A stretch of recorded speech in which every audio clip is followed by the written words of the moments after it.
I think there's a few things in life that we can all agree on, and one of them is the fact that at one point, everyone will probably have a crazy ex. However, there are very different levels to how crazy an ex can be. Some might just harass you online, while others might actually set your car on fire. And that's the type of crazy we're gonna be dealing with in today's video. As in this story, a woman set her ex's car on fire, but got instant karma when she set herself on fire too. Hey, what's up, Iers? It's Mackenzie here, and today we got a little more of a lighthearted story that maybe we can all get a few laughs from. But before I get into it, make sure to go down below and subscribe if you're new here and never want to miss an upload just like this one. Why would you when they're funny like this? A few days ago, a video started going viral online showing a woman in broad daylight pouring gas into the back seat of a black Jeep. Then when she goes to set it on fire, she gets way too close and the huge blast ends up knocking her down to the ground, then almost instantly engulfing the whole car in flames. And just a few points here that I need to mention. First, the fact is that she did this in the middle of the day while other cars are directly beside her, which means that there was an obvious risk of her torching someone else's car, but also that means that there were other people around that could have easily just seen this happening and called the cops on her. And then the fact that she used one of those long lighters that you have to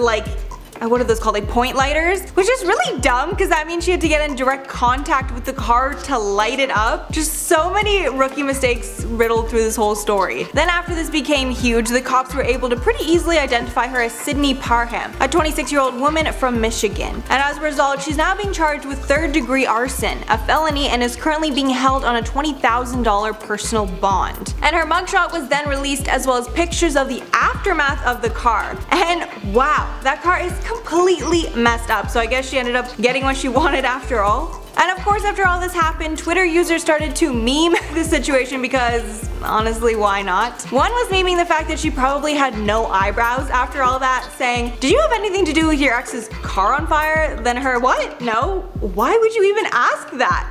And then the person literally having to draw on their eyebrows. Then other people pointing out that real gas is a lot more flammable than what they use in Hollywood movies. But I think what we're all thinking right now is what on earth this guy did to get his car torched like this. It's definitely worse than just a breakup. My money is honestly on cheating, because if I got cheated on, I'd probably be doing something pretty similar. I can't lie to you guys. Okay, well that's all for the story today, but please let me know what you think happened to cause all this, and do you think he maybe low-key deserved this depending on what he did, or this kind of stuff is just always out of line and should never be done? For me, it definitely depends on a case-by-case basis. I'm not gonna say it's never needed. But of course I don't condone violence on the channel, of course. Alrighty, so that's all for the story, but before I go, I'm gonna shout out some comments for my influencer not hiring overweight people video. So Lou said, "This woman is in her early 30s looking like my grandmother's age. Girl, you don't look healthy. Worry about yourself." Not to body shame back and get into it too much, but don't throw stones if you live in glass houses. Wish more people would, remember that saying. It really rings true for a lot that happens online. Then Lucy said, "I'm sorry, but if I wanted to eat another slice of pizza, I'm gonna eat it." Honestly, go off, queen, especially now with all that's, happening in the world. I think we should all just agree to have whatever you need to have to stay mentally sane, because it's difficult these days, and I'm definitely letting myself, do more indulgent things just because it's stressful out here. Then Tichi said, "I have skinny legend friends and she runs out of breath getting up the stairs." Okay, but literally me. I swear skinny people are sometimes the most out of shape. You really just cannot always tell by looking at someone. I totally believe that rule. Okay everyone, so that's all for me today. Thank you so much for watching. If you made it all the way here, I really appreciate it. And be sure to like, subscribe, and follow us on Instagram to be kept up to date with all the news and tea you'll ever need to know. And I will see you all in the next one.